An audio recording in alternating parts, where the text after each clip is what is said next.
Du coup, je fais quoi alors? Bah, Je non, mais recommence? vas-y, comme ça, Comme là, tu le sens. tu te balances. Ok. Comme si jamais tu parlais à ton doudou. À mon doudou. T'as Et pas de doudou, salut à toi tous. Non, j'ai pas de doudou. Bon, allez, on va y arriver, ça fait Ah, 40 minutes qu'on parle, là.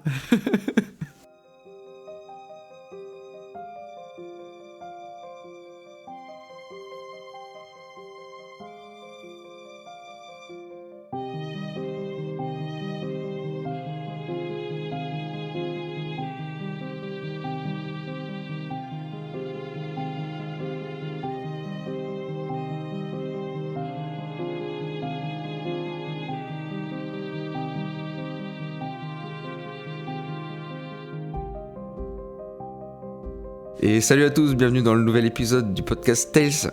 Bah ouais. Taze. Mais attends, mais tu t'appelles comment? Parce que c'était pas Jean. Mais oui, non, tu n'es pas Jean et tu n'es pas Mais Antoine. qu'est-ce qui se passe? Eh bien, écoutez, tout le monde me connaît déjà en fait. Oh, le mec, C'est ça vrai, y est, il a ouais. fait un épisode en saison 1 et tout le monde le Ouais. connaît, quoi.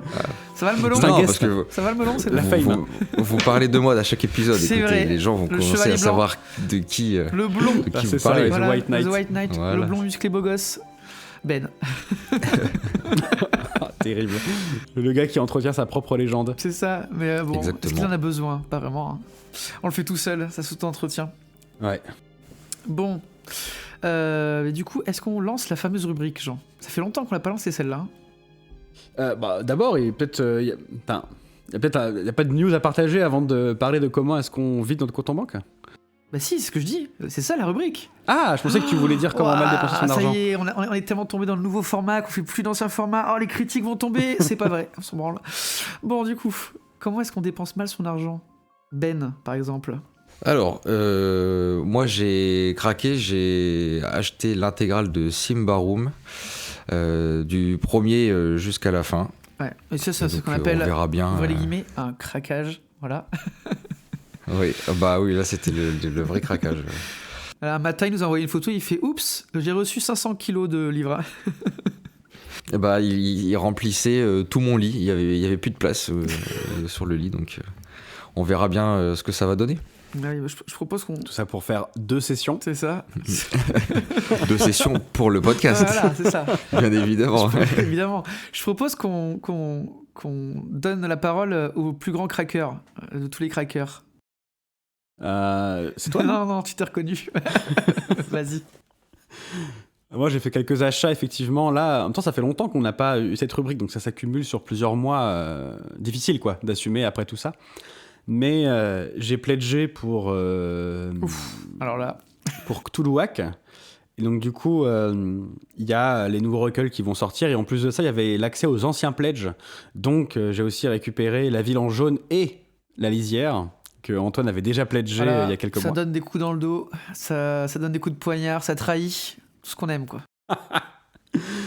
Et ensuite, sur certains sites Facebook d'enchères, j'ai récupéré pour pas très cher Hollow Earth Expedition. Ah oui. Plus pour la collection et pour pouvoir le C'est genre bouquiner Indiana parce que le Jones, système est un petit peu à voyage au centre de l'ancienne. la Terre, non? Oui, c'est ça. Ouais. Ça a l'air Exactement. marrant, hein. C'est du... Ça a l'air drôle, mais un peu... Peut-être un peu rigide, un peu à l'ancienne sur le système, mais les scénarios sont plutôt cool, qui est très pulp, sans le côté Cthulhu, donc qui peut être un peu plutôt marrant à jouer. Ouais. Quand tu dis vieux système, c'est plutôt système OSR? Non, pas vieux à ce point-là, mais système très années 90-2000, quoi.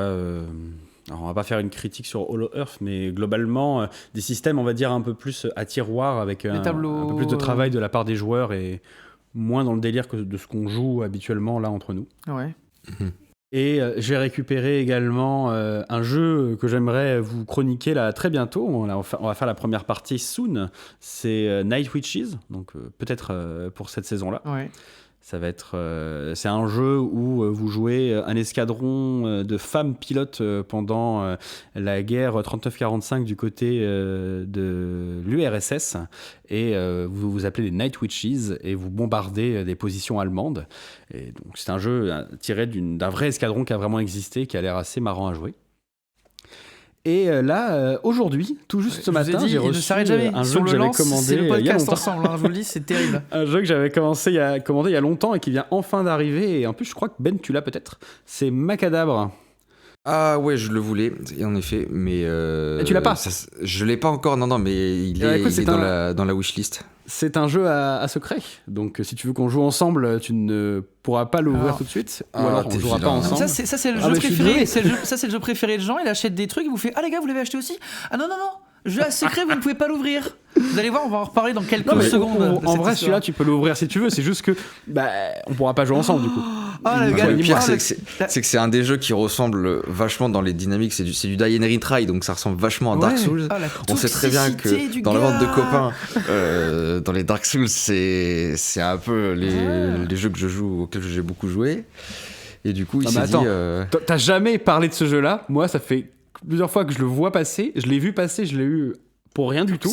Il y a aucun moment où j'allais pas le prendre. Et en plus, t'as jamais dit que tu le voulais, donc commence pas à faire... Très bien, ok.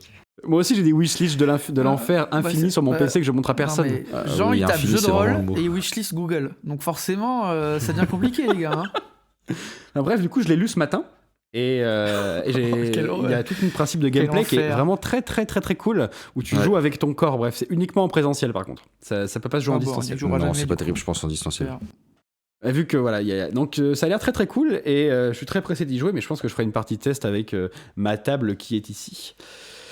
Et puis, attends que je réfléchisse, je pense que c'est à peu près tout ce que j'ai acheté dernièrement. Si, j'ai aussi eu la V2 de l'Anneau Unique. Mais je vous ai dit, ça s'arrête pas. Hein. On peut continuer des heures comme ça. Des heures, les gars. Tu veux qu'on fasse un épisode comment j'ai mal dépensé mon argent? Après, moi, je dépense plutôt bien, je trouve. Non, parce qu'apparemment, vous êtes dans les épisodes hors série là en ce moment. J'ai acheté un autre jeu aussi, qui était un jeu de rôle pour enfants. Qui s'appelle Thionville. Ça a l'air vachement bien. Ouais. C'est un jeu de rôle pour les enfants et je vous y ferai jouer, je pense, c'est plutôt cool. Tu peux jouer un golem de compost, ça a l'air énorme. Un golem de compost, super. Très bien, magnifique. Ça a l'air génial. Voilà, c'est tout pour moi. D'accord. Il me reste que moi, du coup. Allez, autour d'Antoine maintenant. Moi, j'ai pas acheté grand-chose. Alors, on m'a offert quelque chose. Voilà, c'est Jean qui m'a offert. C'est la première édition de Rêve de Dragon. Voilà. Il est allé sur un des fameux groupes Facebook que j'adore, hein, où on pratique la vente de jeux de rôle d'occasion à des prix complètement délirants. Et il a joué sur... Ça s'appelle le trading game. Voilà, le trading game. Tout ce que j'aime, hein, bien sûr. Sarcasme. Et il a joué la corde de l'émotion pour avoir ça à un prix raisonnable. Donc voilà, j'ai une magnifique première édition de Rêve de Dragon, donc avec des super artworks là, de Tinius et tout, enfin trop stylé.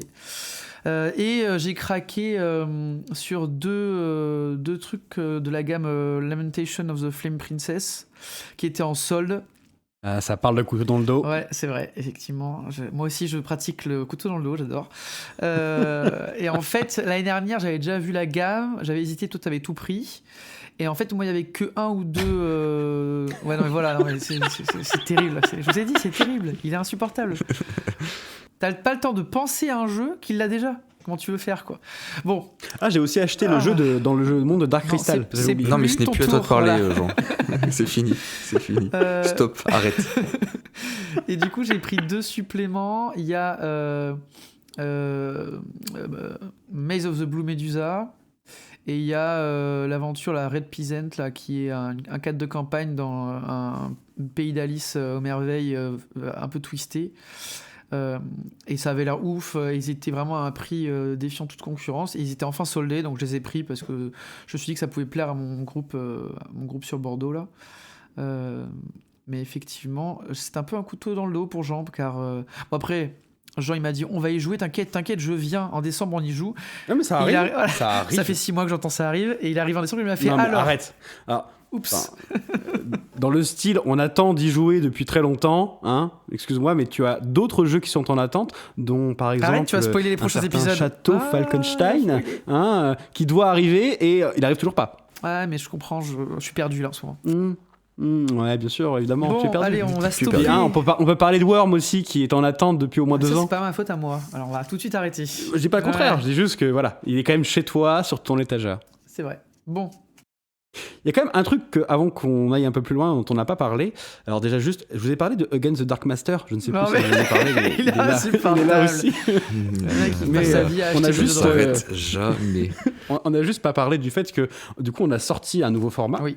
Et on espère qu'il vous a plu, puisque du coup, on a tout enregistré là récemment et on vient d'avoir les premiers retours des gens qui ont l'air plutôt contents. Je vous rappelle que c'est une idée originale d'Antoine et qui est plutôt satisfait de vos retours. Moi, je suis toujours satisfait de moi, donc t'inquiète. Hein, oh Dieu, les gens qui viennent de voir dans une éclipse. J'avais promis un petit supplément pour aider à la préparation, rajouter du contenu dans Berlin.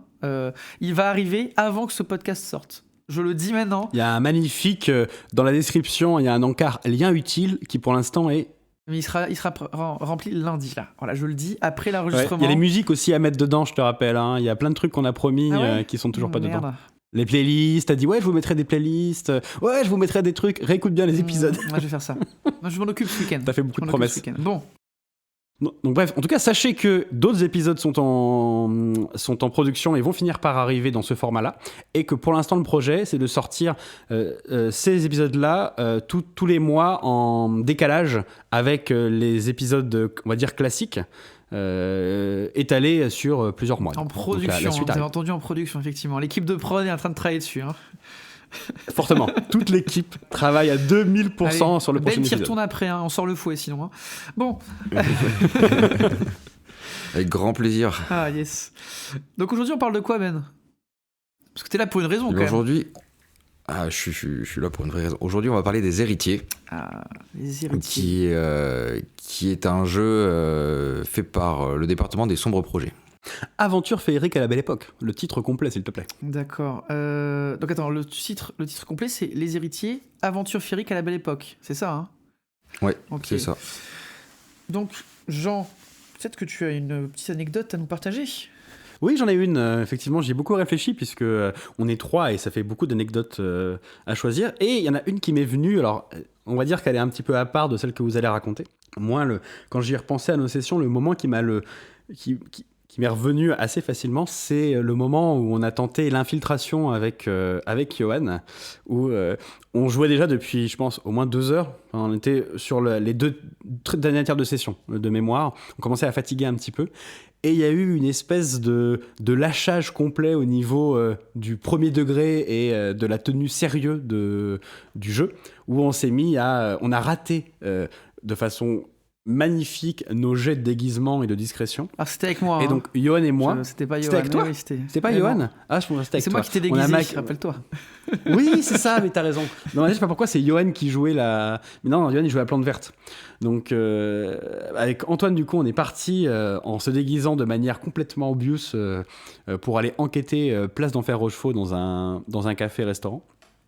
Et donc du coup c'est parti en mode infiltration Panthère Rose et on a tenu ça pendant au moins un quart d'heure, 20 minutes on va dire en s'infiltrant extrêmement mal. Et finalement Ben, qui était le maître du jeu, a rebondi sur nos échecs en jouant le jeu du pastiche et de la caricature et de la parodie. Et donc on a joué le jeu en mode parodique pendant bien 20-30 minutes et on a bien rigolé. Donc du coup cette partie-là n'est pas du tout représentative du jeu, mais est la partie qui m'a, je pense, la partie de la session m'a le plus marqué maintenant parce que j'en rigole encore quand j'y pense. Ouais, c'est vrai que c'était marrant ça. Ouais, c'était bien marrant, le double échec de déguisement. Voilà. Je vois pas de quoi tu parles. Mais c'est pas représentatif de ce qu'est le jeu. Donc, Non, pas du tout. Moi, le passage que j'avais bien aimé, c'était la première session. Alors, c'est plutôt une petite anecdote marrante, c'est on finit par trouver le repère. Encore, décidément, on se marre sur ce jeu. Non, mais tu vas voir. Moi, c'est plus une anecdote de contexte, c'est pas vraiment en rapport avec le jeu. Peut-être qu'on a trop l'habitude de jouer à des jeux années 20 maintenant et qu'on a. Voilà, on les masterise. C'est fou, voilà. C'est vrai qu'entre Cthulhu ou Alien. Après, en vrai, juste avant que tu racontes, ça fait quand même 2 anecdotes marrantes. Et quand même ce côté. Ce jeu a une certaine légèreté implicite, je trouve. Même s'il y a des thèmes très graves, il permet beaucoup de légèreté. C'est sûr. En gros, on était dans un sous-sol qu'on avait découvert où il y a une planque avec des fichiers, etc. Et là, tu nous dis, alors il y a un point d'intérêt à l'entrée des catacombes. Et là, vous lisez la phrase vous qui rentrez ici, abandonnez tout espoir. Enfin, c'était dans ces eaux-là.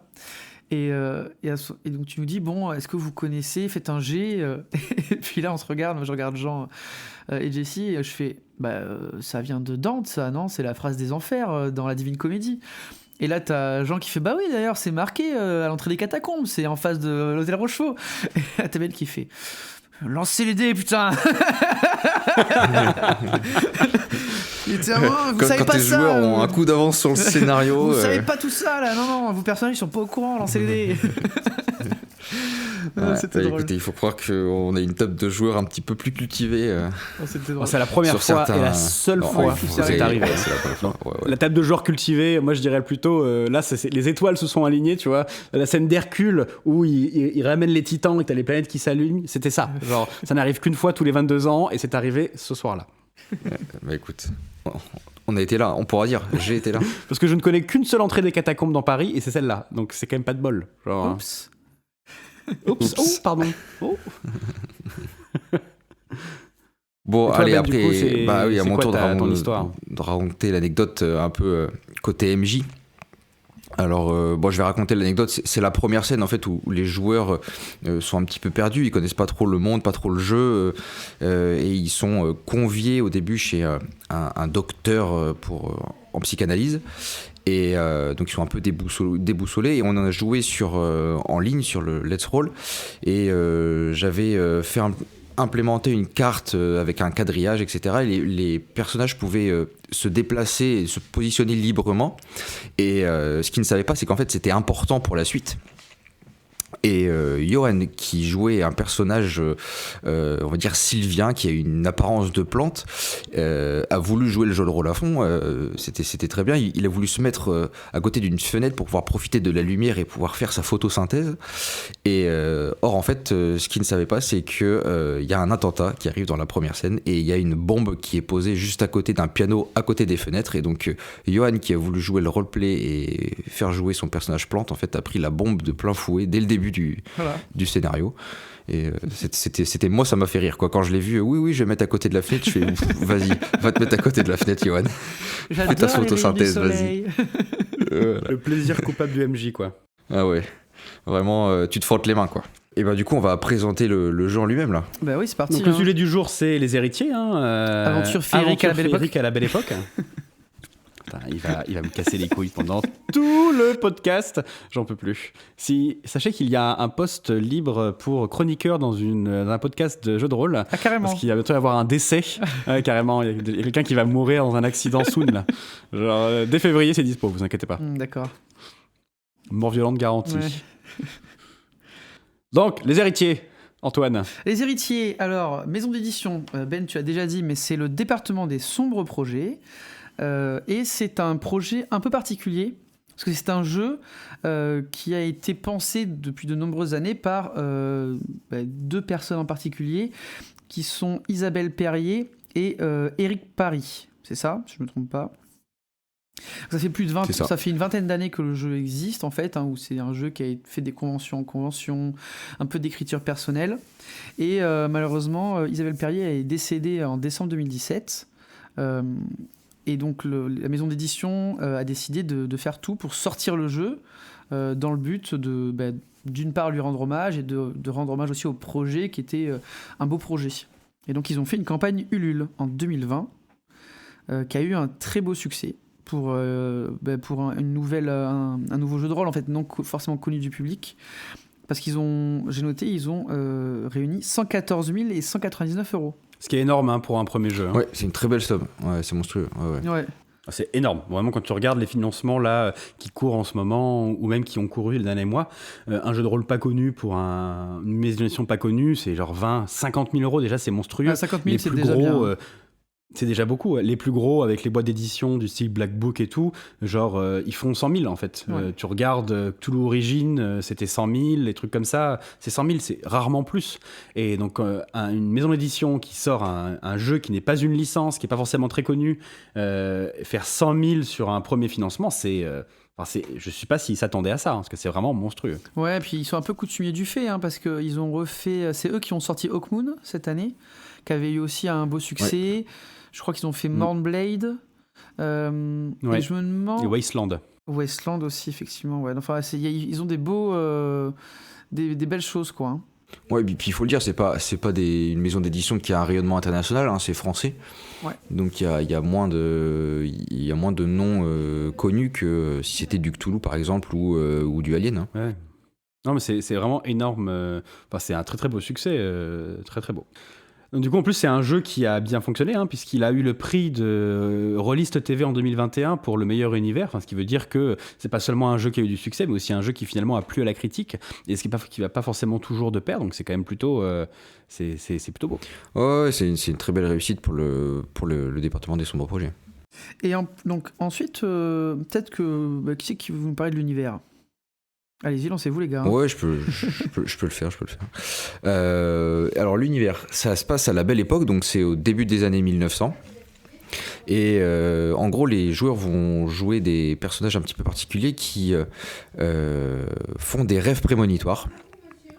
En plus de faire ces rêves prémonitoires, ils appartiennent à une race particulière qui sont les fées.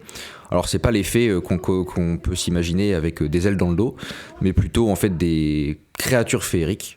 Donc ça va être loup-garou, vampire. Vous avez joué par exemple le personnage Sylvien. Il y avait un phénix. Enfin voilà, des trucs un peu féeriques comme ça. Et dans ces fées-là, certaines fées ont développé une capacité de créer un masque, de se déguiser, et ils vont pouvoir revêtir une apparence humaine. Et les joueurs jouent ces fées-là particulières qui peuvent se déplacer dans le monde des humains sous une apparence cachée, et puis qui, à tout moment, peuvent se rechanger dans leur forme naturelle. Pour vous préfigurer ça, c'est Antoine qui avait eu une super idée sur l'univers duquel ça découlait. Tu sais, une série jeunesse qu'on a tous les deux vus quand on était plus jeunes. Oui, bien sûr. Mais moi, ça me fait penser à Artemis Fowl. Alors, parce qu'en fait, c'était un peu ça dans le premier. Il y avait tout un monde caché avec des fées qui venaient s'introduire dans les humains, enfin, au niveau du monde des humains. Donc ça me faisait penser un peu à cette dynastie cachée, cette royauté cachée aux yeux des humains. Ça me faisait penser un peu à cette vibes. Il y a ce côté dans Artemis Fowl qu'il y a dans ce jeu-là, qui est en fait, il y a un royaume, un pays, un royaume urbain, enfin voilà, vraiment un système à part, caché, qui vit parmi nous. Eux le savent et s'adaptent à nous, mais nous ne le savons pas. Ce qui est exactement le cas dans Artemis Fowl, et il y a ça dans Les Héritiers avec le royaume des fées, le royaume féerique, où finalement ils viennent s'insinuer. Et dans Artemis Fowl aussi, il me semble qu'il y a des fées qui viennent se cacher parmi nous. Enfin, il y a vraiment ce côté-là, et ça ressemble beaucoup. Et c'était très très, je trouve, ça imaginait bien, ouais. Bien au niveau du... Et il y avait un autre petit truc, enfin moi j'avais noté d'autres inspirations qui sont, enfin vous me corrigez, hein, mais bon, ça fait penser quand même à du Jules Verne, le côté 1890, voyage autour de la Terre, tout ça. J'avais noté aussi mythe arthurien, ça je crois que c'est toi Ben, hein. Vous nous avez dit qu'il y avait quand même pas mal. Ouais, parce qu'en fait, les fées ont aussi leur propre royaume qui est caché, qui est sur on va dire une autre planète, entre guillemets, où en gros, c'est un monde complètement à part. Là, il y a tout un univers vraiment au niveau du lore qui est décrit dans le bouquin, où ça fait vraiment penser au mythe arthurien. Ouais. Et après, par contre, il y a le monde humain qui a du coup deux couches, la couche vraiment les êtres humains, et ensuite la couche des fées qui se cachent parmi les êtres humains, où là il y a deux niveaux de lecture, quoi. Donc c'est un monde où il y a un univers parallèle dans lequel les fées existent, et elles s'intègrent en plus de ça parmi nous. Les humains ne les connaissent pas, et même les fées ne doivent pas montrer qu'elles existent. Exactement, oui. Il faut rester caché des humains, et c'est une des grandes règles d'ailleurs parmi les fées, c'est de ne pas dévoiler l'existence des fées. Bah oui, mais j'ai noté une dernière référence, enfin auquel ça nous a fait penser, c'est, je sais pas si certains ont vu la série sur Prime Video Carnival Row, où en fait c'est un peu ça, hein. Il y a tout un écosystème féerique avec plusieurs races qui vivent dans un Londres des années 1890 à peu près. Sauf que cette fois-ci, les fées sont connues, ont été découvertes et sont ostracisées. Mais il y a ce côté, je pense que dans l'univers, dans la sensation, ça doit ressembler un peu à ça. Donc voilà, c'est pour vous donner... Ça ressemble un peu à ça parce que les fées sont pas en très grand nombre comparé aux êtres humains. Donc t'as raison, ça se rapproche vachement de ce truc-là. Donc je pense que ça c'est pour vous donner une idée, vous imaginez le monde, c'est un peu dans les délires qu'on a évoqués là. Ouais, et comme on a compris, là, le monde est un petit peu particulier. Je pense qu'il y a une nécessité dans ce jeu de faire une petite session 0 pour expliquer le monde des fées et quel type de personnages les joueurs vont jouer, parce que les joueurs ont besoin de ces infos. Ils peuvent pas jouer sans les notions un petit peu particulières comme ça, de faire attention à leur comportement et dans quel monde ils vivent. Et voilà, je pense qu'une session 0, c'est vraiment le grand minimum pour le jeu des héritiers. Oui, surtout en plus, on en reparlera après, mais il n'y a pas que l'univers qui peut être un petit peu complexe à prendre en main. Oui, c'est sûr. Il y a le système qui aussi demande aux joueurs, surtout en présentiel. Calme-toi Antoine, garde les chevaux. On va y arriver. C'est juste, je profite, je rebondis sur ce qu'il vient de dire, pour dire la session 0, elle sera probablement aussi nécessaire. La session pour ça. -1, -2, -4, -18 aussi, elle va être bien, les gars. On va y arriver. Il faut retenir Antoine. Il en rajoute, il en rajoute un peu. Mais... Ah, c'est la marque de fabrique. Hein. Bon, du coup, Jean. Peut-être que. Jean. Oui. Qui on joue? Oui. Allez, vas-y, dis-nous qui on joue. Qui on joue? On veut tout savoir. Juste, Ben, on n'a plus rien à dire sur l'univers du jeu. Il y a des choses que tu voulais rajouter ou... Non, je pense que c'est ça. Ouais, vas-y, embraye sur qui on joue, parce que c'est ça qui est intéressant. Un truc qu'on peut rajouter, c'est que c'est un jeu à secret. Et donc, on ne peut pas trop en dire sur l'univers du jeu, puisque l'objectif du jeu, c'est en particulier découvrir des secrets, et Ben vous en reparlera, puisque le jeu a même une mécanique de récompense. Tu gagnes de l'XP quand tu découvres des secrets dans le jeu. Il me semble que tu nous avais dit un truc comme ça. C'est exactement ça, oui. Oh là là, le faillot, quoi, il a fait ses devoirs. Ah, il a bien révisé, oh là là. Et en plus, je suis sérieux. Et en plus, il y a tout un système où dans les suppléments que t'as des choses qui te permettent qui t'apprennent à rajouter des secrets dans les jeux, etc. Donc il y a vraiment ce côté-là. Donc on n'en dira pas beaucoup sur l'univers du jeu, parce qu'on veut pas vous spoiler si jamais vous voulez y jouer. Même nous-mêmes en tant que joueurs, on en sait beaucoup moins que Ben en tant que MJ. Tout à fait. Alors vas-y, dis-nous, qui on joue? Alors du coup, qui on joue? Comme vous l'aurez compris, on joue évidemment des fées. Voilà, merci Jean. Donc du coup... Merci, c'est tout pour moi. Voilà.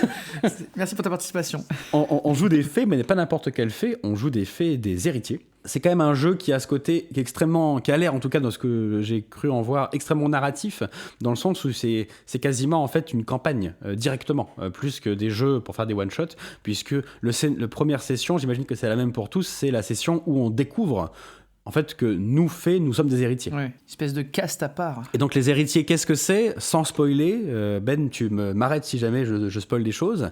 C'est en fait des fées qui ont une prémonition sur un événement cataclysmique qui pourrait arriver prochainement. Et qui vont du coup se rencontrer parce qu'elles vont rencontrer quelqu'un pour les aider à comprendre quelle est cette prémonition. Alors vers 1914... Vraiment, on voit pas... C'est ça. Bah ouais, il y a Monsieur Spoil qui vient d'arriver. Non, mais on peut le dire parce que c'est dans les premiers livres du bouquin de base, et puis bon, les joueurs vont le trouver assez rapidement. Et puis c'est en gros ces faits-là, les héritiers font des rêves prémonitoires de manière générale, mais ils font aussi un grand rêve de manière récurrente, avec un champ de bataille un petit peu sans dessus-dessous, et les joueurs se réveillent à la suite de ce rêve-là à chaque fois, avec une seule phrase en tête, c'est en 1914, tout s'achève, je suis un héritier. Et donc le but, ça va être de découvrir qu'est-ce qui se passe en 1914 et qui sont vraiment les héritiers. Et donc, à quoi on joue? Ben a quasiment répondu à cette question à l'instant. Logiquement, c'est une campagne dans un jeu à secret avec des mystères. Donc, vos personnages vont naturellement se transformer en fait en enquêteurs. Et donc, c'est un jeu de découverte, d'enquête, d'intrigue en particulier. Même si jamais c'est une campagne, donc il va probablement avoir des scénarios différents et de la richesse. Mais globalement, c'est un jeu d'enquête. Ouais, j'avais noté ça moi. Ouais, enquête, c'est un énorme jeu d'enquête. Meurtre, enquête policière. Donc, on est pas mal, quoi. Est-ce qu'on arrive maintenant... Le but, ça va être vraiment de découvrir ce qui se passe, en fait. Ce qui se passe pendant entre 1900, le début de 1900, jusqu'au 1914. Qu'est-ce qui s'achève? Là, vous n'avez pas vu ce qui vient de se passer, mais alors qu'Antoine allait commencer à embrayer sur le système de jeu, il a ressemblé, on aurait dit Scar, qui était en train de préparer son plan pour tuer Mufasa. Il a commencé à se laver les mains, vous savez, et à se les frotter entre elles parce qu'il va parler du système. Non, mais Antoine, est-ce que tu peux nous parler un peu plus du système? Ah non. T'avais l'air chaud, non, là. Mais j'ai l'air chaud, mais j'étais chaud pour Ben, lancer quelqu'un. Peut-être que Ben, tu peux nous présenter un petit peu le système de jeu. Je ferai des petites remarques. C'est celui qui le maîtrise le mieux. Je ferai des petites remarques au fur et à mesure, vous inquiétez pas. C'est ça, il y a Antoine à côté côté avec son petit fusil qui va être là. Vas-y Ben, parle. Attention, préparez-vous. À chaque fin de phrase, il peut dégainer. Même pendant la phrase, tu sais. Même pendant la phrase, c'est vrai. Alors le système, c'est le système que le département de son projet a appelé le système 3D et le système aussi Choose Your Dice, où en gros les joueurs vont pendant les lancers de dés, ils vont additionner leurs caractéristiques et leurs compétences, mais en même temps ils vont choisir de lancer un seul dé et ils vont pouvoir choisir entre lancer le D8, le D10 ou le D12 qui s'appelle des prudents, aventureux ou de panache, qui en gros va augmenter le score qu'ils vont pouvoir faire, mais à contrario, si ils jouent le D10 ou le D12 mais qu'ils font un 1 ou un 2, ils vont pas faire 1 ou 2 mais ils vont faire -3 ou -5 s'ils ont pris ces dés là. Donc ça peut être à double tranchant. Vous pouvez faire plus mais vous pouvez faire aussi beaucoup moins. D'accord, donc en gros, juste pour résumer, imaginons, je suis poursuivi par quelqu'un, je suis sur les toits de Paris, il faut que je saute de l'autre côté du toit. Donc là, il va falloir que je fasse un certain score, c'est ça, il y a un seuil. Tu vas me donner. Voilà, là, il y a un seuil de difficulté lequel le joueur doit au moins atteindre pour pouvoir réussir. En règle générale, c'est entre 10 et 12. Et donc, là, si par exemple, je vais prendre le personnage de Jean, que Jean a joué, donc qui était un phénix. Et si tu dois sauter. Un personnage succulent. Un personnage, écoute, haut en couleur, hein, on va dire. Ouais. Et donc si le personnage de Jean veut sauter par-dessus les toits pour une course-poursuite par exemple, et ben il va utiliser sa caractéristique d'agilité pour laquelle il a 4, il va utiliser sa compétence de mouvement pour laquelle il a 3. Donc ça lui fait déjà 7. 4 plus 3, 7. Ok. Voilà, et il doit faire du coup, on va dire 10, parce que c'est un phénix, donc il vole, et donc il manque juste 3. Pour pouvoir réussir son action, donc il peut choisir de lancer des 8, 10 ou 12. C'est-à-dire que j'ai le choix entre des actions qui ont moins de chances de faire des critiques négatifs, mais qui vont me ramener à moins de points en plus, ou des actions qui ont un dé qui a qui peut avoir énormément de critiques négatifs, mais peut me permettre de faire des actions d'éclat. En gros, c'est ça, entre ton dé prudent, panache et aventureux. Aventureux et panache, pardon. C'est ça, c'est complètement ça. Et si tu utilises le D8, tu es aussi assuré de ne pas faire d'échec critique, vu que tu es plutôt bon en mouvement. Le D8, c'est vraiment le dé prudent pour lequel, si tu as besoin de faire un petit score, tu vas pas faire de réussite critique, mais au moins tu vas réussir ton action tout juste, mais ce sera suffisant pour le. C'est quand même rigolo, je trouve, cette mécanique de risque qui laisse au joueur la possibilité de choisir si jamais il prend un échec ou si jamais il se la joue à petit bras, quoi. C'est le couteau à double tranchant. D'accord. Donc en gros, pour sauter. Donc on a dit 7, plus ce que tu réussis à lancer avec ton dé, et c'est le joueur qui va décider, est-ce que je vais prendre plus de risques pour faire un plus haut score ? Donc par exemple, lancer un D12, et ce qu'on n'a pas dit, c'est qu'en fait le 1 et le 2 n'existent pas, c'est sur des scores négatifs à la place. Et donc plus tu lances un dé avec des chances de te faire un score important, donc le D12, tu as plus de chances de faire 12, et tu peux pas faire ça avec un D8, mais par contre le D12, tu as plus de chances aussi de faire un échec critique et de rater ton action. C'est pour ça qu'on appelle ça le dé de panache, c'est parce que ça te permet de faire des actions avec du panache, mais si tu rates, c'est aussi avec panache, quoi. Donc attends, il y a un 4e dé, parce qu'on appelle ça le système 3D, mais il y a un 4e dé.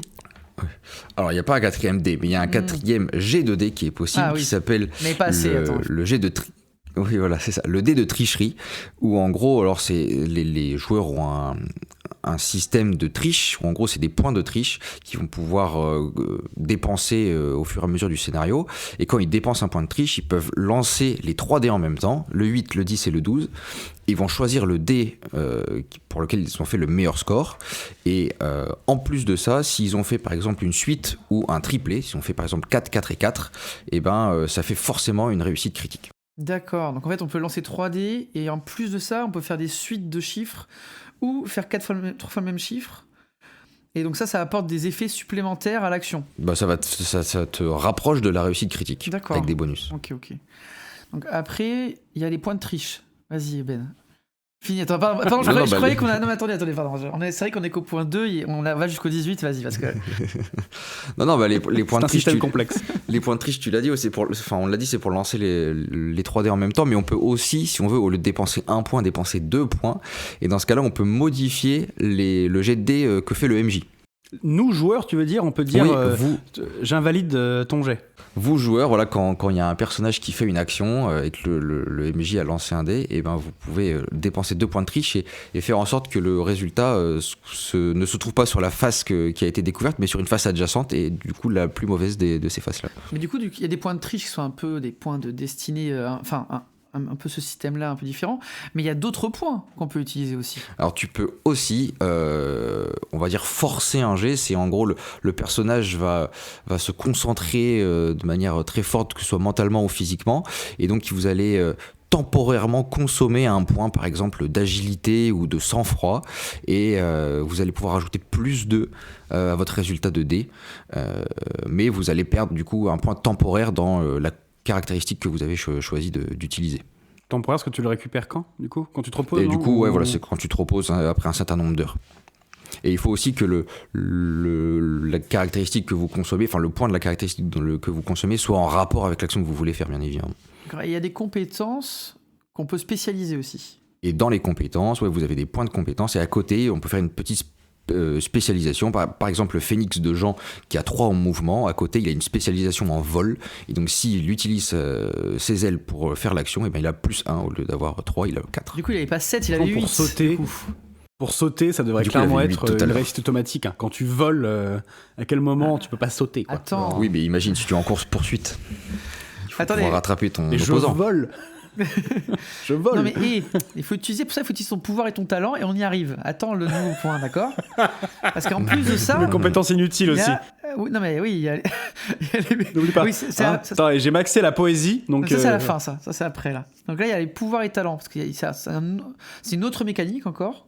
Oui, alors du coup, là, après, les pouvoirs et les talents sont liés à la race de fait que vous jouez, mais en gros, vous allez pouvoir... Alors, les pouvoirs sont à un nombre limité, il faut que le personnage soit en général dans sa forme féerique, et vous avez un nombre d'utilisations quotidiennes qui est limité. Et les talents, ça va plus être une façon de jouer un petit peu votre fait, avec des atouts ou des désavantages. Par exemple, je crois que le personnage plante de Johan était obligé de se nourrir comme une plante s'il voulait survivre, et puis Jean, en tant que phénix, détestait les endroits humides. C'est un truc d'ailleurs qu'on n'a pas dit quand on a présenté le jeu.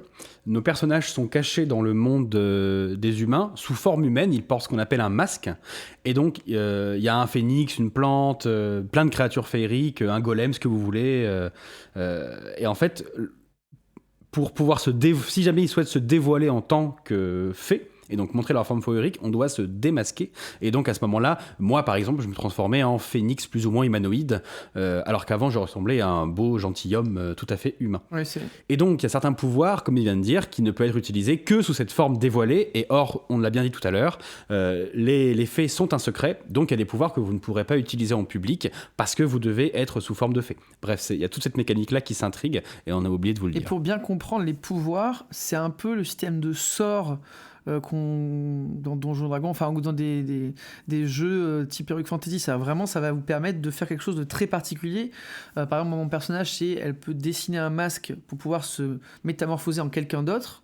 Mais c'est des actions qui vont vous demander du temps, un lancer particulier et une réussite particulière avec au niveau de votre niveau de corps, de masque, des choses comme ça.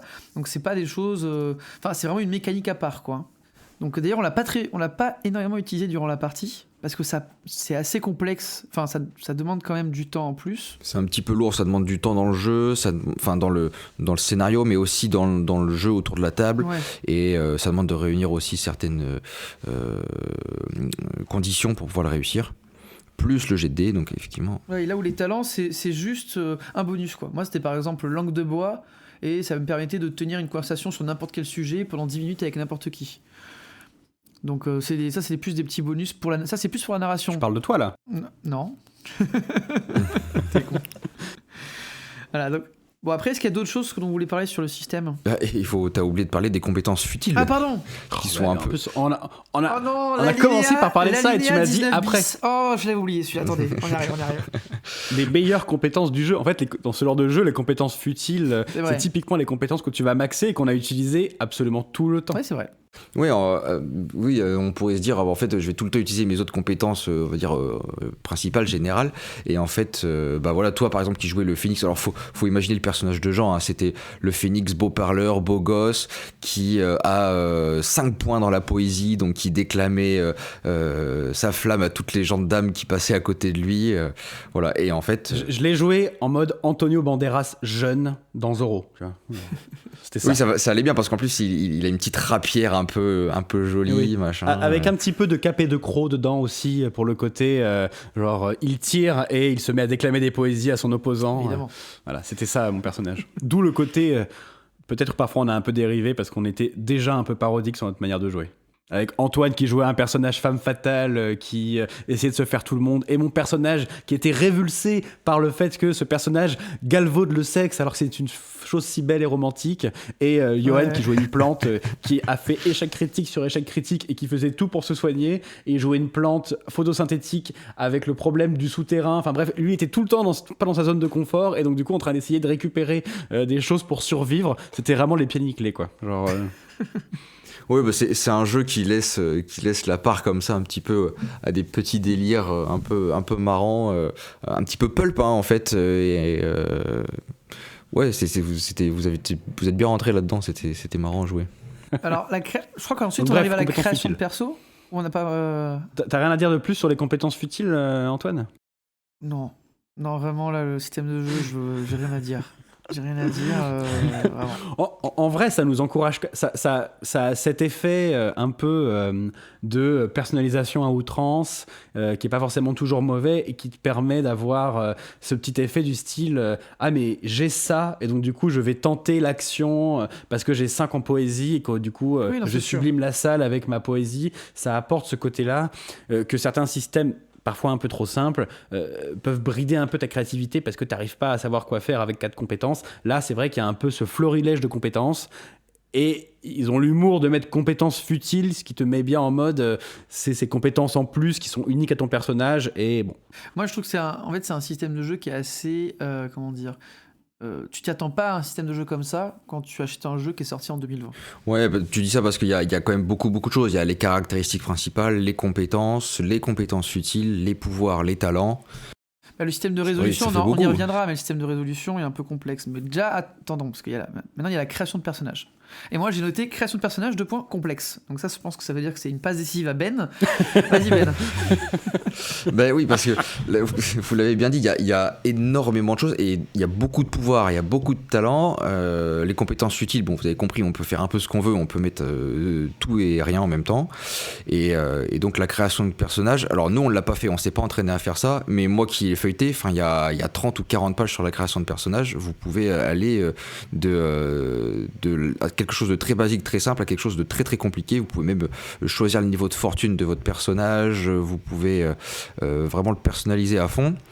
Avant de faire tout le tour des races, parce qu'il y en a 25, il y a 25 races de fées dans le bouquin de base. Avec les compléments qui sont autour, on monte à quasiment 35 races différentes. Ensuite, quand vous avez fait ça, il faut choisir son profil, si vous êtes un aventurier, un savant, un érudit. Enfin, voilà, donc on va quelque chose qui est assez poussé dans la création et la personnalisation des personnages. Ça, ce genre, Antoine, tu fais un AVC en étant dans tout ça. Non, mais tu dirais qu'on est sur c'est équivalent à une création de perso sur RDD, quoi. Je pense qu'on doit pas être loin, quoi. Hein. Ça se rapproche, hein, j'ai l'impression, puisque nous, on avait mis plusieurs sessions pour faire les personnages mais RDD, une création de perso, c'est 2 heures. RDD. Mais Après, tu l'as dit tout à l'heure, hein, on s'attend pas à ça en 2020, mais vous en avez parlé pendant la création, pendant la partie histoire. C'est un jeu, en fait, qui n'est pas un jeu de 2020, ah oui. C'est un jeu qui est sorti en 2020, mais qui est un jeu des années 90-2000. Donc en fait, il ressemble à un jeu des années 90-2000, avec les qualités et les défauts de ces années-là, qui sont, on était dans la personnalisation, la complexité des systèmes, et des personnages toujours plus personnalisables, et donc il a tout ça. Mais du coup, quand t'as la flemme de créer ton perso, tu joues avec des pré-tirés, ils fournissent des pré-tirés. Ouais, là vous avez joué avec parmi les 12 pré-tirés qui sont fournis c'est pas mal quand même. Le bouquin de base.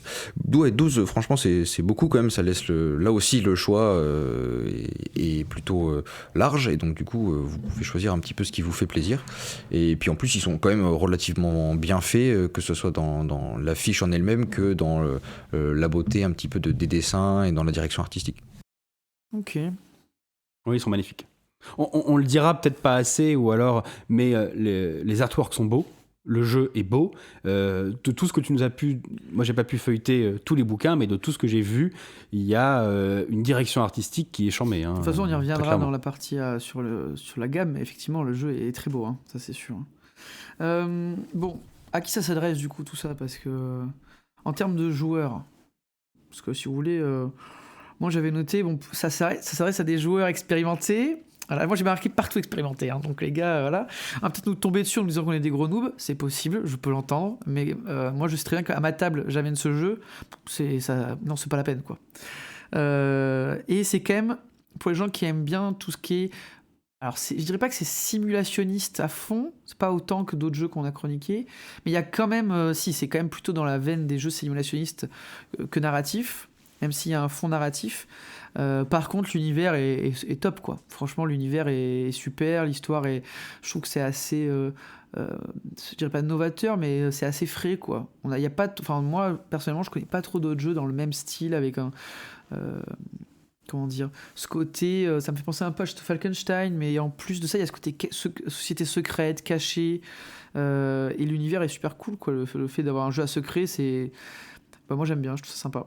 Ben l'a dit tout à l'heure, c'est pulp, et du coup le côté pulp un peu léger, second degré, nous on a sauté à 2 pieds dedans, et c'est super frais et agréable de jouer à un jeu qui prend tout ça je la mettrai en fond si tu veux, qui prend tout ça sans te jeter le côté premier degré sérieux, parce qu'en fait avec le même jeu tu pourrais faire un truc très sérieux, parce que ça va, il y a des trucs très sombres dedans. Nous il y a eu du meurtre, du complot, un attentat à la bombe, enfin ça pourrait être très, très sombre, et en fait pas du tout. Donc ce petit côté chapeau melon et bottes de cuir, tout ça, voilà, c'est ce qui fait, enfin moi j'ai trouvé la saveur du jeu, le fait de pas prendre ça au sérieux. Et sur l'indication pour les joueurs, t'es plus ou moins d'accord, ou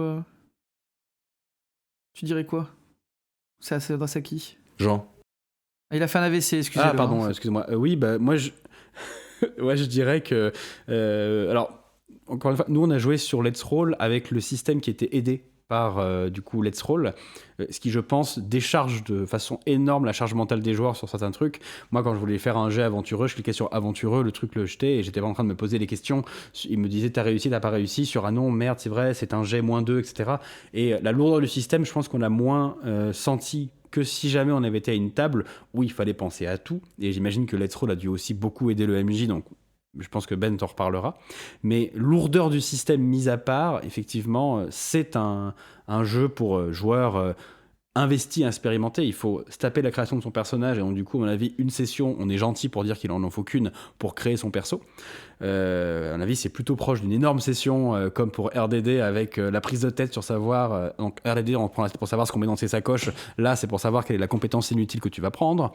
Il y a effectivement un devoir d'investissement des joueurs qui est énorme, et tu joues pas ça en premier jeu, quoi. Ça me semble difficile.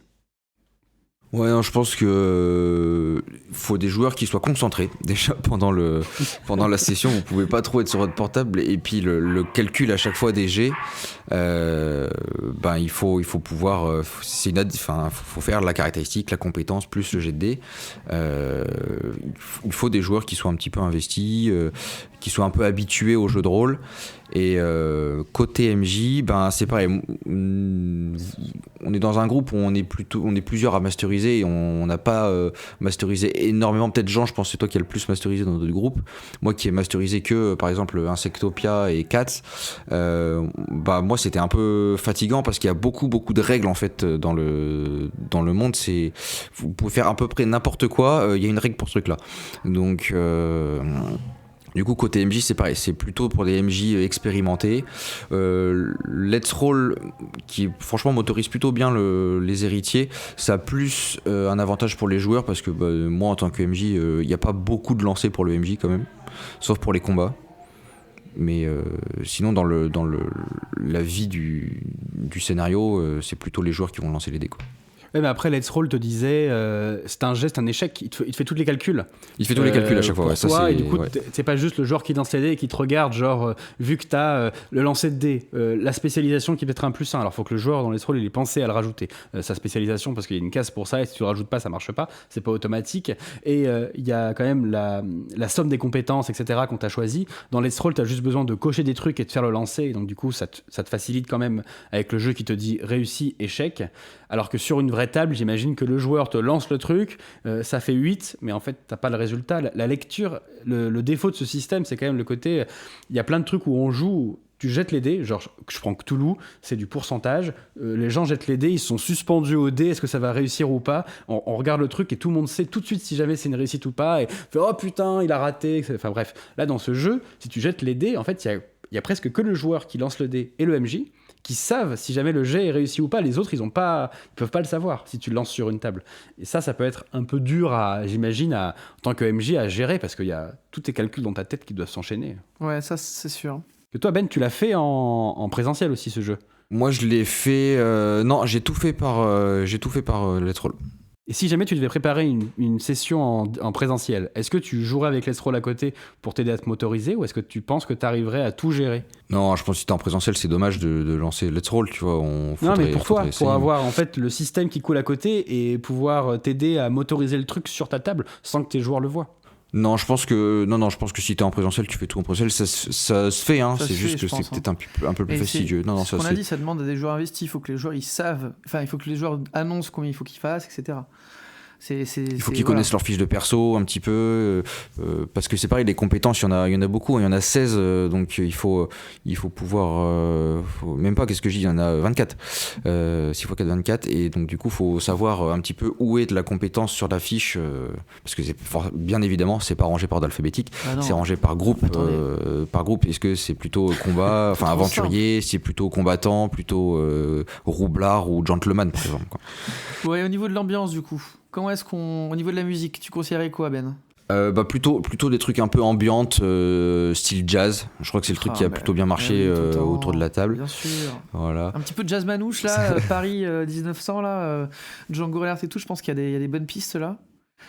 On avait noté, je crois, 2 BO. Toi, tu m'avais proposé Cuphead. Ouais, trop. Toi, tu m'avais proposé Cuphead. Ouais. Alors, j'ai pas réécouté Cuphead, mais c'est du jazz je vois un peu vénère, le style que ça fait. C'est un peu du... Pour les combats, ouais, parce que c'est un peu pour les combats plutôt. Ouais, voilà, c'est ça. C'est un peu une espèce de pas de bebop, mais un truc assez rythmé.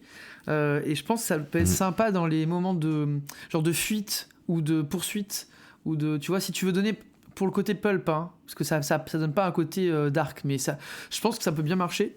Et après, il y a toujours la meilleure bande-son, meilleur jeu, quoi. Alarme nocturne, encore, again? Non, je parle du jeu. Pour changer? Je parle du jeu que tu kiffes, là, tu sais. T'as acheté un vinyle récemment. Ah, quoi? Si, Hollow Knight. Bah oui, on avait noté Hollow Knight encore, hein, toujours. Hein. Pour ça? Bah oui, on avait noté. Ah oui, peut-être pour des moments très calmes. Ouais. Mais après, il y a un truc qu'on dit pas, c'est qu'il y a une BO du jeu. Oui. Ouais, moi j'ai pris l'offre Monarch. Ouais, pour changer, quoi. L'offre qui est un peu très Hollow Knight très Hollow Knight, tu vois. C'est un peu l'offre maximale, quoi. Et en gros, dedans, j'ai reçu 7 musiques qui ont été faites par le département de Sombre Projet. Et à chaque fois qu'on joue et qu'on commence, je vous mets le thème principal. Et ça colle complètement avec... Et normalement, si tout va bien, on le mettra en musique d'intro, donc vous l'entendrez. Ouais, je vais te l'envoyer, ouais. Je vais te donner ça. Nous tapez pas dessus, s'il vous plaît. On n'a pas les droits, c'est pas grave. On monétise rien. Pour l'instant, il n'y a pas trop de claim sur le podcast. Donc, en même temps, qui nous écoute. J'ai mis des trucs bien pires que ça. Hein. J'ai mis Seigneur des Anneaux et tout. J'ai pas été claim pour l'instant. Ils peuvent nous claim. Hein. Qu'est-ce qu'on monétise rien? Qu'est-ce qu'ils veulent claim? Bon, pour la vie, je pense qu'on avait déjà fait un petit tour. On peut synthétiser la vie quand même. Moi, j'ai noté 2 trucs. J'ai noté bel univers, trop complexe, système passé désuet. Voilà. Donc, ce sera mon avis. C'est tout pour moi. C'est tout pour moi. Je peux m'arrêter là. Jean, t'en as pensé quoi? Je partage un peu ce que dit Antoine. Encore une fois, on a joué sur Let's Roll et je pense que l'expérience aurait pas été la même autour d'une table. Non. Fais pas ça, Jean. C'est trop tôt. On a quand même un podcast en commun, donc il faut quand même qu'on ait des minimum points d'accord, sinon ça marcherait pas entre nous, tu sais bien. C'est pour le lore, là. Mais du coup, moi j'avoue que je pense que je suis moins sensible que Antoine par rapport aux années 1900, 1920, où Antoine il a un kink évident pour ces problèmes-là. Je sais pas ce qui se passe dans son intimité, mais je suis sûr qu'il doit y avoir des soirées costumées de l'étrange à la Eyes Wide Shut dans ces années-là, j'en suis certain. Donc je partage pas autant l'amour d'Antoine pour cette époque-là. La référence Eyes Wide Shut de Kubrick, là, t'es sérieusement en train de me parler d'une partouze masquée, là? Oh là là, quel enfer! Les auditeurs, n'y croyez pas, hein? C'est pas vrai, hein? Croyez ce que vous voulez, mais croyez-moi. Donc, j'aime bien cette époque-là, mais j'ai l'impression qu'il y a énormément de jeux de rôle qui jouent à cette époque-là, et moi j'avoue que j'ai à un moment fait un peu l'overdose de cette époque-là, mais l'univers est quand même très cool, et le fait que ils se prennent pas au sérieux, enfin en tout cas c'est la sensation que j'ai eue quand on a joué, et qu'il y ait cette légèreté, je trouve que c'est très frais, et ça fait partie des jeux sur lesquels on a le plus rigolé. On a rigolé sur d'autres jeux, mais on a quand même bien ri là-dessus, et quand on rentre tard le soir et qu'on se fait une session de ça, en fait ça reste léger, et on se détend, et ça part tout seul, donc ça j'ai beaucoup aimé. Moi j'avoue que le système, effectivement, je l'ai trouvé vraiment très complexe, et des fois je savais plus ce qu'il fallait que je jette, il y avait vraiment ce côté... oh là là, est-ce que je fais un jet de panache ou pas? Merde. Et des fois même, j'oubliais en fait de changer le type de jet dans la fenêtre Let's Roll, et je jetais juste mon dé, et je me rendais compte que j'avais pas fait mon choix. J'ai très peu utilisé les jets de triche et tout, et finalement, on n'y pense pas. Donc je trouve qu'il y a tellement de possibilités que pour un joueur occasionnel de ce jeu, peut-être que le système est un peu fourni. Donc je reste sur le côté pour joueur expérimenté, et surtout pour joueur qui va y jouer beaucoup. Ouais, c'est dur de penser à tout pour un joueur qui n'a pas l'habitude. Bon, alors après, là, on a joué quelques scénarios, c'était mieux sur les derniers, vous faisiez beaucoup plus de choses diverses et variées. Mais oui, la vie, je pense qu'on est à peu près tous les trois d'accord, c'est que c'est un système complexe qui sert le jeu, hein, quand même, qui sert un peu le propos du jeu, parce qu'il y a beaucoup de choses qui sont motorisées dans le système de jeu, et vous pouvez faire beaucoup de choses, mais des fois, c'est un petit peu complexe.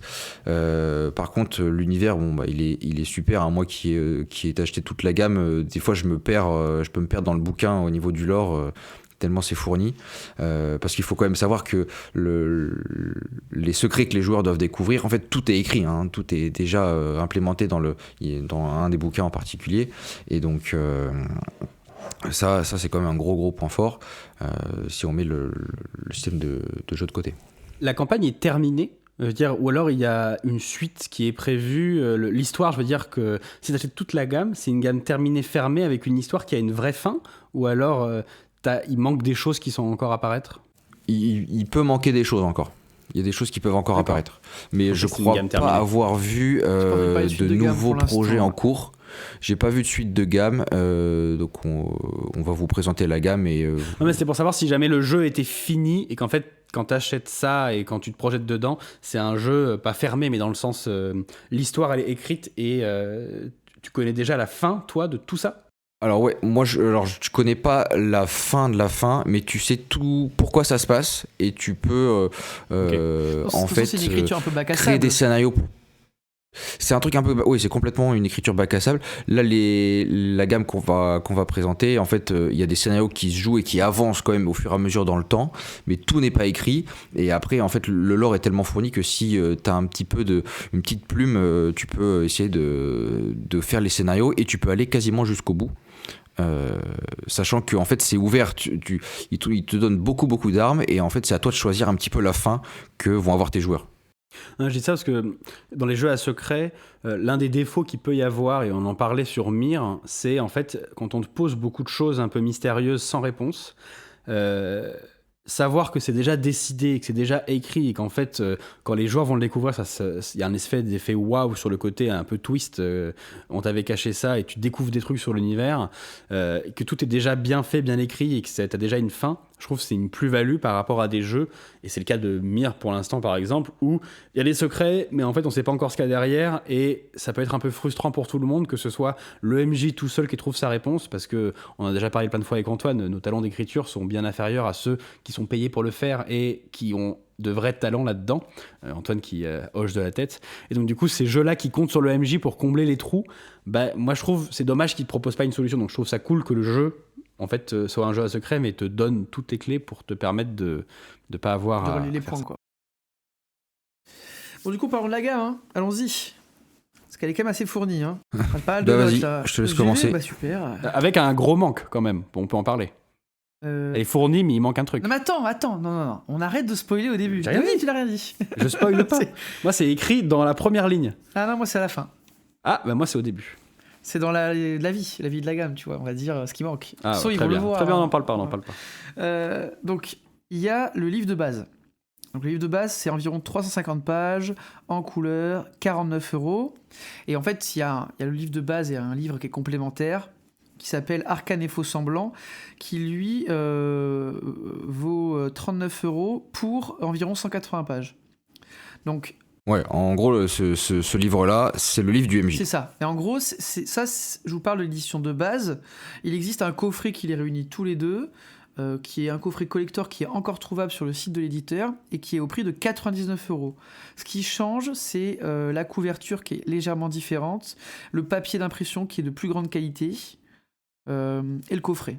Voilà, il n'y a pas de changement de contenu, mais c'est un changement d'habillage, quoi. Et le papier est différent également.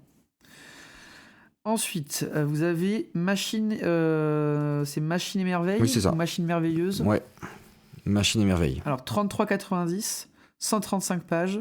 C'est un cadre de campagne et de contexte. Je crois que le contexte, c'est, si tu m'arrêtes, hein, Ben, mais c'est une expo universelle, ouais. Hein, c'est ça ? C'est l'exposition universelle de 1900 de Paris. De Paris. Voilà, donc c'est juste un peu de contexte, on vous explique un peu de quoi il en retourne au niveau de l'exposition universelle. Et puis après, il y a un très très grand scénario qui est en 4 actes, qui est super bien fait. Et qui commence à donner aux joueurs beaucoup de secrets et beaucoup de pistes pour découvrir d'autres secrets. D'accord. Et du coup, Gustave Eiffel, fait ou pas fait ? Alors là, je suis plus assez... Bah écoute, je te laisse jouer au scénario et tu feras tes propres conclusions. Ah mon dieu, le pire. Attends, Jean, il manque un truc. On a oublié quelque chose dans la gamme là.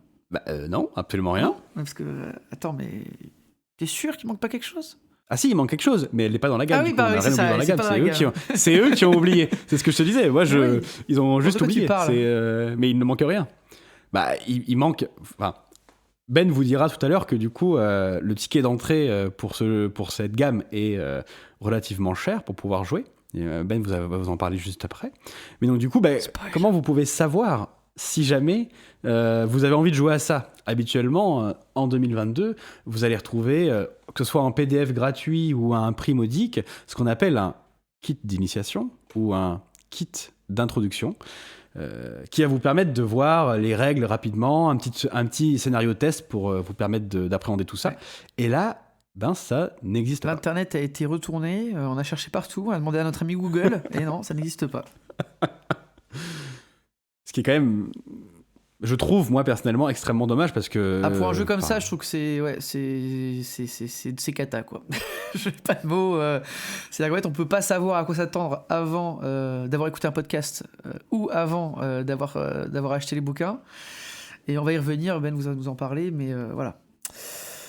Bon, il reste des trucs dans la gamme, parce que la gamme, elle est quand même étoffée. Hein.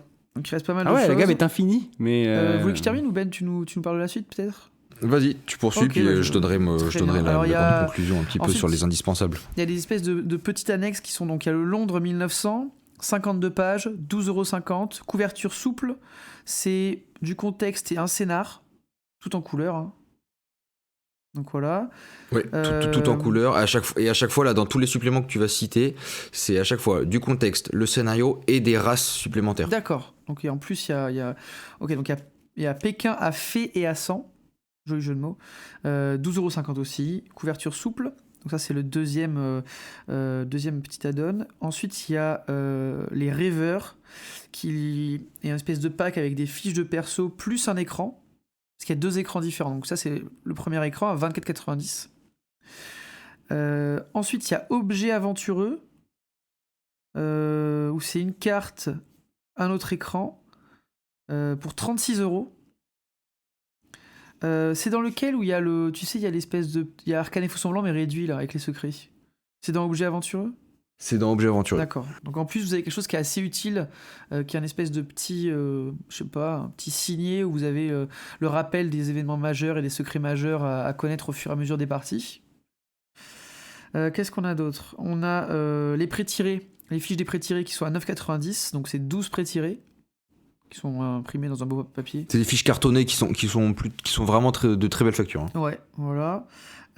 Ensuite, j'ai quoi ? J'ai les dés. Bon, les dés, il y en a quoi ? Je crois qu'il y a 6. Indispensable. Ouais. Il y en a 3 x 3, 9. C'est ça, 9. Et donc, c'est 19,50 €. Ensuite, il y a les figures. Donc ça, c'est pas mal. C'est une espèce de petite carte avec les personnages non-joueurs, les PNJ très importants que les PJ vont rencontrer. Et donc, je crois que tu as peut-être une carte avec une petite description et sa tête, quoi. Sur le recto, il y a la tête du personnage du PNJ sous sa forme humaine ou sous sa forme féerique. Et de l'autre côté, il y a ses caractéristiques et un résumé un petit peu de son histoire personnelle. C'est ça. Donc ça, c'est à 4,90 €. Et pour terminer, enfin moi, c'est le dernier truc que j'ai noté, il y a les carnets de saison. Donc ça, c'était des choses qui ont été débloquées durant la campagne Ulule. Qu'on peut retrouver uniquement en PDF et qui sont à 15 € pour l'intégrale. Donc je sais plus trop. Il y a quoi dedans déjà dans les carnets de saison ? Je sais plus trop. En fait, c'est des idées un petit peu qui ont été données par les développeurs sur certaines pistes qui sont un tout petit peu... C'est des débuts de chemin. Hein. C'est à vous de poursuivre l'aventure un peu de ce côté-là. Et c'est des ébauches de scénarios ou des petites explications supplémentaires sur une partie du lore. Voilà. D'accord. Mais c'est gratuit. Bon, donc en fait, comme ça, c'est gratuit. C'est gratuit, ça, il y a juste à les télécharger, non ? Ah non, les carnets de saison... non, 15 €. C'est 15 € l'intégrale. Ah pardon, non, mais comme j'ai eu le méga coffret, je me perds un peu. Ok, très bien. Tu t'es pas embêté avec ces frivolités, quoi. Bon, Ben, t'as eu le méga coffret. Mais si jamais tu devais n'acheter que l'essentiel pour jouer, dis-nous un petit peu ce que tu prendrais. Ouais, bon, là, c'est... Elle ne répond pas la totalité. Non, dis-nous l'essentiel. T'as le droit à 3 trucs, max. Ouais, ça tombe bien. Tu as un budget de 50 ça tombe bien. Le livre de base, 50 €, on est obligé, hein, forcément, puisque c'est toutes les règles du jeu, le premier scénario, le cadre.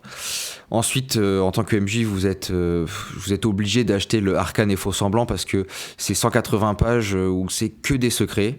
Et vous avez compris, c'est le but de ce jeu, hein, c'est de distiller. En fait, le MJ, il y a tellement de secrets que le but du MJ, ça va être de distiller un petit peu les secrets que vous trouvez dans ce bouquin-là.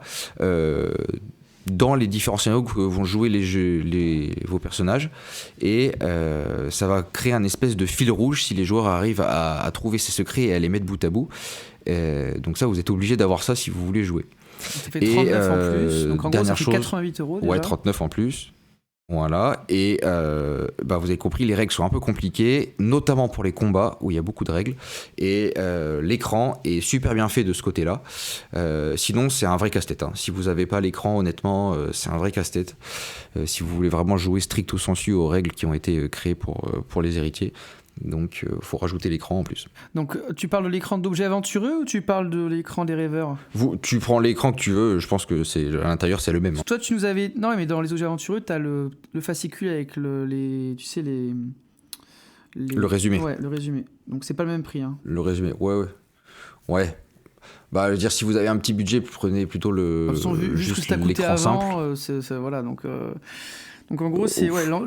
Après, tu disais, quand on préparait les sessions, que le résumé était quand même extrêmement utile. Ouais, toi tu nous avais dit qu'Objet Aventureux, pour toi c'était le choix de... Tu nous avais dit que vraiment, parce que quand il fallait les parcourir rapidement, c'était pas suffisant pour juste avoir les secrets, mais que en session ou pour se préparer des sessions, c'était quand même très très très bien. C'est pas indispensable, mais c'est vachement pratique si tu vois que les joueurs vont se rapprocher d'une catégorie de secrets, un pan de l'histoire. Tu peux très vite, avec le résumé que vous trouvez dans Objet Aventureux, trouver un petit secret à implémenter à un moment dans le scénario. Non, parce que du coup, si on est sur le côté essentiel... Vous n'êtes pas obligé de vous refaire les 180 pages. C'est juste que si, dans la logique de les indispensables pour jouer, vu que tu dis qu'il y a un écran qui est quand même très important et que sans l'écran, c'est le plus dur, tu as un écran avec les carnets des joueurs qui est à 24,90 et un écran avec ce truc-là qui est à 36. Donc la différence de prix n'est pas énorme. Si jamais l'un t'apporte vraiment un gros plus, On peut... Non mais sur le prix total, on parle de 10 €. Donc en fait, si jamais tu es prêt à mettre le prix total, pour 10 € de plus ou de moins, tu as la différence entre les deux. Et si jamais tu as cet objet-là en plus qui est super cool... Bon, en gros, ça fait un total à 124, en gros, 124 ou 112. Ouais, bon, 124 quoi. Voilà, d'accord. Si on suit votre logique. Oui, non, ma logique, c'est que c'est trop cher, mais après, on peut... voilà. Mais en fait, c'est juste que c'est un jeu qui s'adresse à des joueurs qui vont s'investir en temps et en argent, parce que tout l'intérêt du jeu est là, en fait, c'est dans la découverte des secrets. En fait, c'est là, moi, où je trouve forcément, il faut un petit peu all-in votre gamme, quoi. Ouais, mais c'est dans la découverte des secrets, mais il n'y a pas de kit pour tester, et donc pour voir est-ce que ta table va répondre ou pas, tu vois. Donc c'est pour ça que moi je me dis, bon, si ça vous plaît, vous êtes dans une optique, je veux faire essayer à ma table, si vraiment il y a une seule chose à acheter, moi j'aurais dit peut-être n'acheter que le livre de base. Comme ça tu fais le scénario sans juste pour voir un peu si les règles ça tient, si l'équipe elle tient, etc. Et vu que de toute façon ce jeu, si tu achètes, c'est dans une optique de faire une campagne, eh ben, si ça leur plaît, tu rachètes le reste, tu vois. Et donc l'entrée de base, elle est à plus de 110 €. Mais c'est dans le sens où si jamais vous voulez tester si votre équipe est pas sûre, etc., et que vous voulez vraiment essayer, peut-être pas claquer tout de suite les 110 balles, quoi, parce que ça fait cher. Hein. Enfin, je sais pas ce que vous en pensez, mais ils sont sans voix. Ils sont tombés, quoi. Clairement, mon avis là-dessus est pas très intéressant, parce que j'ai tendance à all-in même pour des jeux où je joue pas forcément, juste pour le plaisir de les bouquiner. Mais en fait, moi j'ai la collectionnite, donc du coup, je vais avoir tendance à, si le jeu me plaît, rien que pour ça, tout acheter, même si jamais à la fin je joue que 3 ou 4 sessions dedans, parce que j'arrive pas à faire jouer ma table. Il puisse pas tout s'acheter, quoi. C'est-à-dire que s'il all-in, il pourra pas acheter autre chose, parce que ça va coûter déjà 120 balles, quoi. Oui, je suis d'accord. Donc dans ce cas-là, renseignez-vous bien, écoutez le podcast, voilà, et puis voyez, je pense que ça peut vraiment plaire, mais c'est ça le côté, c'est qu'il n'y a pas de petite porte d'entrée pour mettre un pied dedans, quoi. On peut pas... Ouais, c'est le gros désavantage. Dans le livre de base, il peut être lu par les joueurs, ou alors pas du tout? Il peut être lu, à part... il y a une petite partie, vraiment, un truc un peu caché sur les relations politiques entre certains PNJ. Mais après, ils décrivent toute l'histoire des faits. Il n'y a pas de secret. Normalement, les faits sont au courant de ce qui s'est passé dans leur histoire, quoi. Donc le livre de base, c'est un peu le livre des joueurs plus celui du MJ. Enfin, je veux dire, dans la logique. Oui, ça peut être un livre de joueurs. Voilà, je crois qu'il y a à peu près 30 pages que les joueurs doivent pas lire, quoi, parce que sinon ils font ce givul gâché. Mais sinon, les joueurs peuvent lire ça complètement. Joli mot contre triple à 72 points. Allez, voilà. Ok. Bah écoute, voilà. Et puis les dés, est-ce qu'on a un petit mot sur les dés qui sont encore trop chers ou pas? Personnellement, je les trouve moches, donc si tu veux, voilà. Est-ce que tu veux savoir le vrai intérêt de ces dés, Jean? Ils aident à la lecture, puisque tu as les -2 et les -1 dessus et tout. Pour le coup, ils apportent quelque chose sur un système compliqué. Oui, le 1 du dé 10 se transforme en -3, et le 1 et le 2 du dé 12 se transforment en -5. Et en fait, c'est écrit directement -3 ou -5 sur la face du dé. Oui, non, mais ça peut aider quand tu joues à ta table d'avoir le système qui te dit là c'est un -1. J'imagine que le MJ, quand il a des jets de dés, il doit avoir de la fumée qui sort de partout, et ça peut aider à calculer un petit peu quand même. Ouais, non, mais c'est sûr. Mais bon. Oui. Mais comme d'hab, c'est trop cher. Quand j'ai payé 120 balles l'entrée, j'achète pas les dés à 20 € en plus. Hein. J'attends. Hein. Et si ça me plaît, on voit, quoi. Mais je vous en remets un petit peu plus, monsieur. Penchez-vous de l'autre côté du comptoir. Ah non, mais terrible, quoi. Non, mais c'est un super jeu. Hein. Moi, j'ai adoré. Hein. J'ai adoré la partie. J'ai adoré. Hein. Je veux pas qu'on ressente que j'ai pas aimé. C'est pas ça. C'est que je trouve que c'est cher. Voilà. Et qu'actuellement, vu des prix, etc., je pense qu'il n'y a pas tant de gens... Enfin, mettre 120 balles en ticket d'entrée, il n'y a pas tant de gens que ça qui vont pouvoir le faire. Et je trouve ça risqué, parce que si c'est ton petit budget pour l'année en jeu de rôle, bah, tu peux Enfin voilà, t'es pas sûr que ça puisse plaire à tout le monde, parce que le système de jeu... Enfin, voilà, faut vraiment connaître sa table. Donc faites attention, ne vous lancez pas dessus juste pour l'univers. Vérifiez bien que les règles puissent correspondre avec votre table de jeu. Voilà, je me répète, je suis désolé. Mais tu vois, je pense à des joueurs, par exemple, de Donjons et Dragons qui ont quand même pas mal de règles. Il faut savoir... il y a beaucoup de complexité un peu des fois. Ça peut leur faire un petit vent nouveau, un petit peu, pouvoir quelque chose d'être un peu plus... au lieu d'être dans le médiéval fantastique, on est plus dans un univers un peu comme ça. T'inquiète pas, pour les Donjons et Dragons, ils vivent suffisamment de tourmente en ce moment là. Oh là ils là, sont en train de leur arriver sur la gueule. On parle là. pas de l'OGL, s'il vous plaît. Oui. Ça va mal se terminer.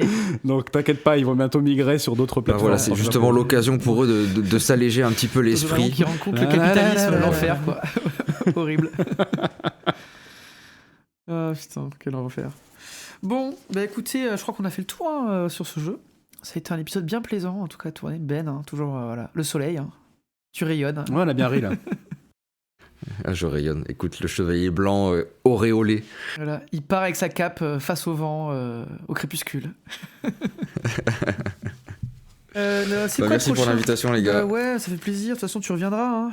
Peut-être pour le final de la saison. Ah, de quoi ça parle, on sait pas. Pour Symbaroum. Il a tout spoilé. C'est pas sûr. Attends, non, mais ce n'est pas sûr, ce n'est pas une annonce. Vous en avez déjà parlé. On ne sait pas spoilé. Nous ne savons pas. Promesse. On a une vision à 2 semaines, de toute façon, actuellement. Hein, je vous le dis, c'est la panade. Hein. Sur les règles ? Ouais, c'est sur les prochains épisodes. Non, en vrai, on sait ce qu'on va faire, mais on ne sait pas dans quel ordre. Bon, alors, écoutez.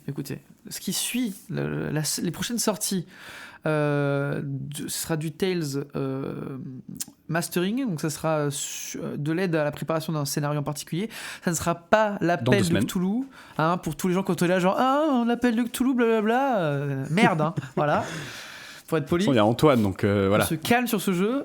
Voilà, hein, vous savez, on peut parler de beaucoup de jeux des années 20. Voilà, il y en a un, l'unique, hein, qui est fait pour dominer tous les autres. Ben, c'est lui. Voilà, tu pourras mettre la musique de l'anneau si tu veux. Au kink d'Antoine. Voilà, non, on va faire je pense un bon épisode qui va être assez sympa sur un jeu tout aussi sympa qu'on a déjà chroniqué. On vous en dit pas plus. Et le prochain Tales classique qui sortira dans un mois, du coup, peut-être. Et ben c'est un jeu. Vous voyez Jean qui me parle d'un kink.